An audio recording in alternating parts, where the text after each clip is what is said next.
তাহলে এটা আমাদের কেবিন না? ঠিক আছে, লাগাই দাও প্লিজ। মামা তো অনুভূতি বলো মামা, ফার্স্ট টাইম কেবিনে করে যাচ্ছি। অনুভূতি ফার্স্ট টাইম ট্রেন জার্নি করতেছি, তবে জার্নিটা একটু বড় হলে ভালো হয়। খুব শর্ট হয়ে গেছে না? থেকে 10 থেকে 10 ছোট হয়ে গেছে। কি করবো, আমাদের সেভাবে টিকিটও পাই নাই।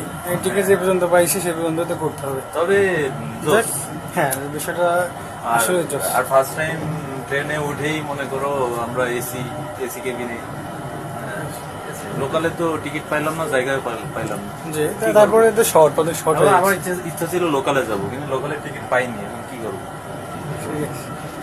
তো তুমি এখন এরপরে কোথায় যাওয়ার ইচ্ছে? এরপরেও আবার একটা জার্নি আছে, ছোট জার্নি। যশোর যাবো আগে, যশোর থেকে খুলনার উদ্দেশ্যে রওনা দিব। ওখান থেকে দেখা যাবে ট্রেন পাই কিনা, দেখা যাবে। আচ্ছা, ট্রেনেই যাওয়ার ইচ্ছা আছে। আচ্ছা, বুঝতে পারছি। তো মানে মূলত আমরা খুলনার উদ্দেশ্যে রওনা দিচ্ছি নাকি? হ্যাঁ, খুলনা। বুঝতে পারছি। তো খুলনাতে আমরা কি রূপসাতে যাবো, রূপসা সেতু ভ্রমণ করবো এমন কিছু? রূপসা সেতু আসলে রূপসা সেতু দেখার উদ্দেশ্য আছে, তারপরেও আবার হচ্ছে তোমার ওখানে নাকি একটা চুই ঝালের মাংস পাওয়া যায়, খুলনার বিখ্যাত।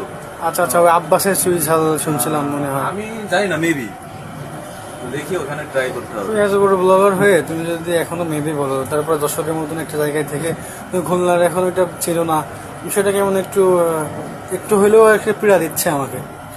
ও যদিও মাঝে তুমি ট্যুরে গেছিলা মালয়েশিয়াতে, কিন্তু তুমি ওই বলে না যে মক্কল লোক হস পায় না, সেটা তোমার হয়েছিল। তুমি যশোর থেকেও তুমি খুলনাতে তুমি আছে করতে পারো না। যশোরে আমার বাসা ঠিকই, কিন্তু আমি যশোরের অনেক জায়গায় চিনি না আসলে।